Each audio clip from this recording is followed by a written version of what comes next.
Hey everyone, I'm Kloo. Welcome back to my vanilla project. I'm using command blocks to overhaul the vanilla experience, essentially. So, last time we went over the ability to add different attributes to mobs, which is a very underutilized system that Minecraft has that is only really available to map makers, and there's no way to do it in-game. Obviously now you have items to do so. This left-hand side is what we're probably interested in today, is the last system. Well, actually there's two. We'll go over two. We've got this system that we'll get into in a second, and a passive ability system I want to expand upon. Though, realistically, I'm not going to work on any of these systems or add any more things. I am really going to sit down and do the bosses. I've been putting it off for so long, I need to get them done. And it will be a much more fun process than the commands I have to write out for this, because it's more creative in that sense. I don't have to think about the math or any of the spatial thinking. It does my head in. I can just think about, fun, creative abilities I want to try and figure out how to put into Minecraft. But anyway, we'll go over this. So we've got hoppers here and a minecart. We'll go over the hoppers first. If I grab out... well, actually, I have the completed form here, so we'll show off one, and then I'll just grab out the completed form. So, like we did last time, if you drop a breath and a corresponding item, you get a new item. Well, you get a item with a lore tag. Similarly, if we drop an emerald and 64 hoppers, yes, 64 hoppers, we get a emerald that says collector, and this is very, very useful, and I think one of my better systems that's nice and simple, but obviously has a huge impact. And of course it is item conduits, or the closest I could get to working pipes in vanilla Minecraft. I do just need to turn on the particle system so we can actually show it off in full. This one and that one. So yeah, so if we come over here to the item conduits, we take our little collector gem, and we've got our 4 different metals. I didn't use emeralds or diamonds. Why didn't I? Oh yeah, because they're what you actually use to... They're the gems that you create the collector out of. So yeah, so we've got wax, copper, iron, gold, and netherite. We stick this gem in top of one of them. It's now collecting particles. And you can see down here, it's spewing them out. So you do need both item frames. I put it back, the particles start again, and it has a wonderful effect. It's every 12 seconds, so give it a second.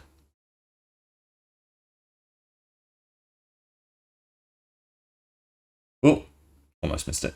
Yeah, so it sucks in items from nearby. Up here's a bit better. I can't remember if I made netherite quicker or if I made nether stars quicker. Oh, there we go. So yeah, so it's a nice way to essentially collect items and different piping systems.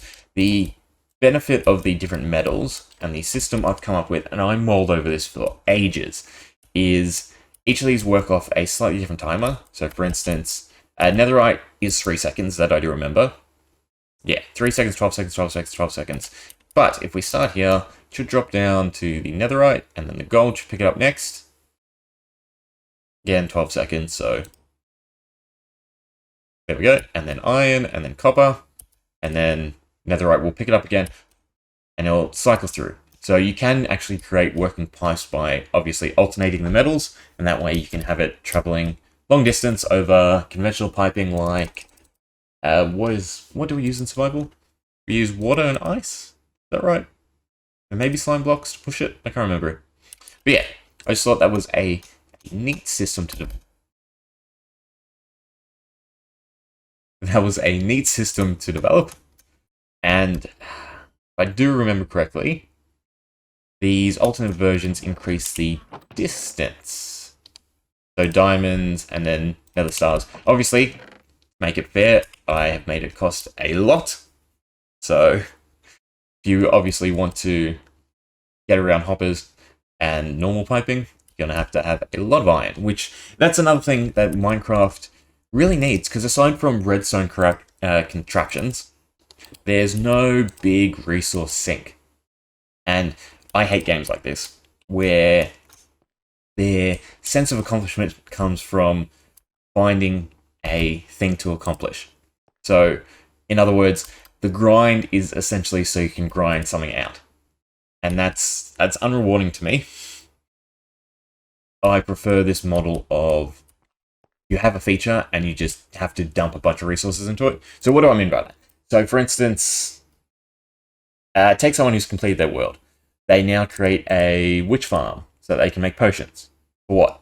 To re-clear the world? You've already done it. That form of optimization isn't really my thing.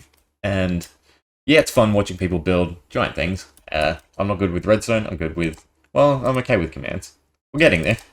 So yeah, I just wanted to create systems that actually do, obviously, require a lot of resources to do something beneficial. It's the general scheme of a lot of mods. What comes to mind? Any of the, like, industrial craft or industrial craft's the only one I can think of. We have to obviously mine and spend a lot. I was curious to make a quarry system. There's not a good way to do it, to be honest. To actually pick off a block one by one. You could do it extremely slowly, or you could do it extremely quickly. And finding the middle while not absolutely destroying the FPS or the TPS of a world. Maybe I'll get there one day. But anyway, so we've got this system. This should be distance. So if I drop you out here, you might be able to pick it up now. Well, the netherite still did. I did make it. I settled on it being quite far. The reason for that is I didn't want players to obviously have to get, I don't know, like 10 gems just to make from their base to wherever their farm is. I want the gems to actually be somewhat impactful because you are spending, obviously, stack hoppers. The important feature, this is the good one. So, hoppers have no fill here, which is perfect because you can actually place them on an item frame and it doesn't destroy the item frame.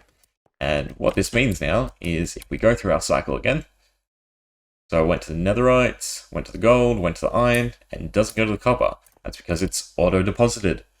So this is, what were they called? I want to say suction hoppers. That doesn't sound right, but close enough. In one of the mods, where you can have a hopper, some sort of upgrade, and it just pulls in all the items. This is as close as we'll get. Pretty decent. I will turn these off. Don't have to worry about the particles, and we'll go over the other feature quickly. So I added double jumping, and I think in that one I went over that I want to add more passive effects. I've only come up with one more.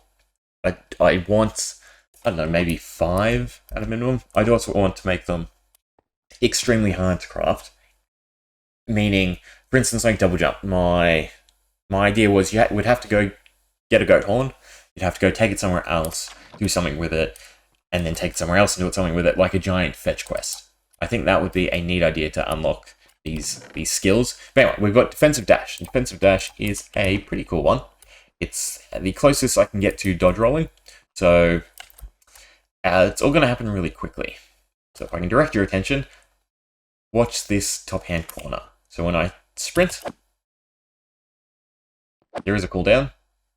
You can see I get a flash of resistance. I don't know if I can time the inventory right. We'll try.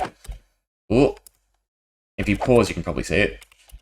It probably doesn't come up either. It's like resistance 99. So essentially, for, I want to say 3 seconds, which is a lot, to be honest. That's 20 frames.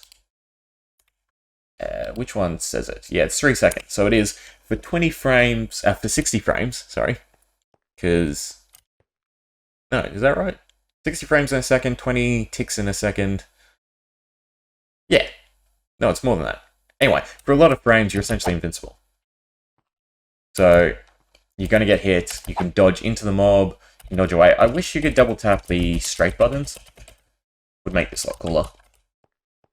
And then obviously you get the particle effect. And I done a little sweep. So I used this sweep animation. It's not great. I wish there was more of like a swirl. But it'll have to do.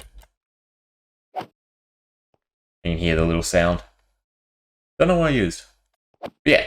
So if you go and craft this horn, and I'll probably, obviously, they won't all be horns. I think the skywalk will be a feather.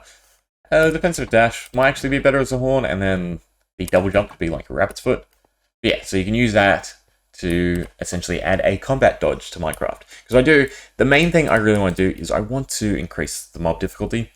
Because the mob difficulty is, it's not that it's one-dimensional in this game, it's that it tapers off fairly quickly. Meaning, once you get geared, your risk of actually dying is not there. And that's a big thing why I think the 2 difficulty settings I've added. One is the longer you live, the harder the world gets, and then the other is the more equipment you have. So if you have netherite and elytra, diamond, it's going to detect that, and it's going to spawn different mobs, and obviously make the world slightly harder for you. I think that's a good way to handle it. The more I talk about, the more I want to add to these systems. If I keep just going around and adding things, I'm never going to be done. So yeah, that's pretty much it. Those are the last features I want to work on for now. I will probably have to not readjust them, but add to them. Definitely add more variations. Oh, nope, we missed one. One I thought was pretty niche, but I do enjoy. So this one's going to be quite costly. Let's just use the clear command. I don't need anything in my inventory. So if we take out 1 of each minecart and 64 of each rail, we can create something. I'm not going to say special because it's pretty useless. Well, you can do fun stuff with it, but it's not really going to help you. So we drop everything onto our crying obsidian, our iron ingot, and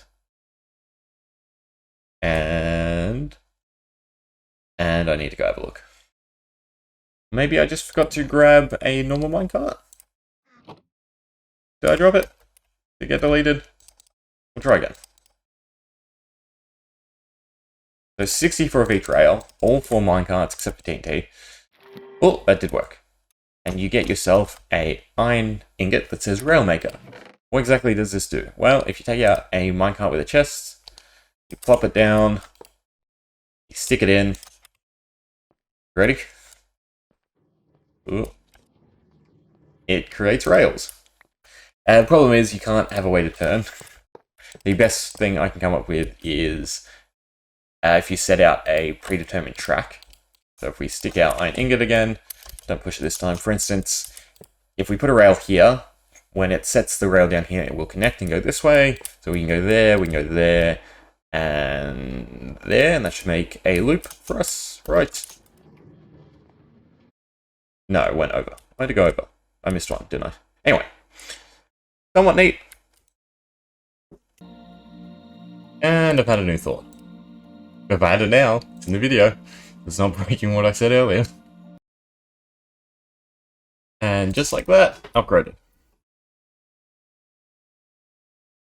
Take 2. Come on. Oh, I miscalculated. Yes. Going a bit slow. Oh, not off the edge. So, it now has the ability to detect, block, and turn. But it is preferential to, was that right-hand turns? Obviously, I can't make a specific way to pick between the two. So, at least it does turn now. Now I kind of want to figure out going up a block as well. Would be really useful. All I'd have to do is detect 1 block height. No, but I have to do it in every direction. Ah, what the hell. And by thy will, let it be done. Oh. So, it should hypothetically turn, go up, and then turn again. Good, good. Ah, slight issue. So, what's going on? Okay, so it's trying to place a rail here. And then because there's nothing under it, it can't. A slight hiccup. Can I work around it? I think so. I just have to detect if this block is empty, then it doesn't want to place. Close enough though. So it does work.